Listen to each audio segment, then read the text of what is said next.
Hello दोस्तों, आप सबका मेरे YouTube channel exam easy hub पर स्वागत है। मैं आज पढ़ने वाला हूँ कक्षा 6 की एनसीईआरटी जो है साइंस।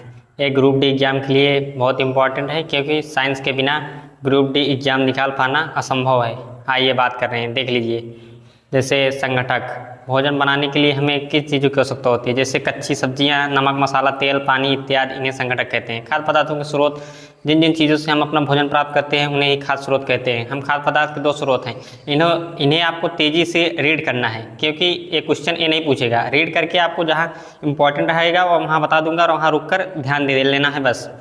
खाद्य पदार्थ से प्राप्त होने वाले स्रोत, पौधों से प्राप्त खाद्य पदार्थ, गेहूँ, दाल, चावल, मक्का, सब्जी और वनस्पति तेल इत्यादि। जंतुओं से प्राप्त खाद्य पदार्थ, उदाहरण अंडा, मांस, दूध, दही, मछली और पनीर, ये जंतुओं से प्राप्त हो रहे हैं। यही थोड़ा थोड़ा ध्यान देना है। कच्ची सामग्री, खाद्य पदार्थों बनाने के लिए जिन संगठनों का प्रयोग करते हैं उन्हें कच्ची सामग्री कहते हैं, जैसे नमक, दाल, सब्जी, पानी, मसाला इत्यादि। पौधों के खाने योग्य भाग, कुछ पौधों के दो या दो से अधिक भागों का खाया जाता है, इन्हें ही खाने योग्य भाग कहा जाता है। जैसे जड़, तना, फल, फूल, पत्ती इत्यादि सब खाने योग्य भाग होते हैं। आलू, देखो जैसे पूछता है ना साइंस में, आलू क्या है? आलू एक तना है, आलू का तना खाया जाता है। हम मूली जड़ और पत्ते दोनों खाए जाते हैं मूली के। लौकी का फल खाया जाता है। पालक का पत्ता खाया जाता है। अंकुरण बीज, शुष्क पौधे का उगना अंकुरण कहलाता है। मूंग का अंकुरण, चने का अंकुरण, जैसे भे दो फिर सूती वस्त्र में उसे लपेट दोगे 2 दिन बाद अंकुरित हो जाता है।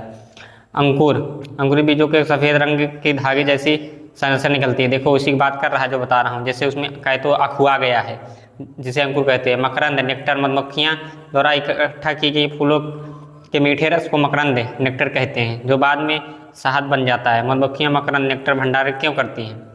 फूल और उनका मकरंद बस केवल कुछ समय में ही उपलब्ध होते हैं, अतः मधुमक्खियाँ इस मकरंद का भंडारण कर लेती हैं ताकि पूरे वर्ष उपयोग किया जा सके। भंडारित शहद को मधुमक्खियों भोजन के रूप में प्रयोग करते हैं। खाद्य पदार्थ ग्रहण करने के आधार पर जंतु के प्रकार, शाकाहारी, मांसाहारी, सर्वाहारी। शाकाहारी जंतु केवल पादप या पादप उत्पाद खाते हैं और शाकाहारी कहलाते हैं, जैसे गाय, हिरण, भैंस और खरगोश। देते हो ना, ये सब मांस नहीं खाते, घास खाती हैं सिर्फ। मांसाहारी वह जंतु जो केवल जंतु या उत्पाद खाते हैं उन्हें मांसाहारी कहते हैं, जैसे शेर, बाघ।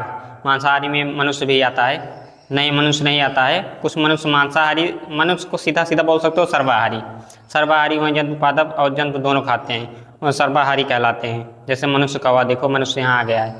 आशा कर रहा हूँ कि आप सबको अच्छा लगा होगा मेरा कंटेंट। मेरे यूट्यूब चैनल को सब्सक्राइब कीजिए। मैं शॉर्ट नोट्स के माध्यम से इसको हमेशा आपको पढ़ाता रहूँ।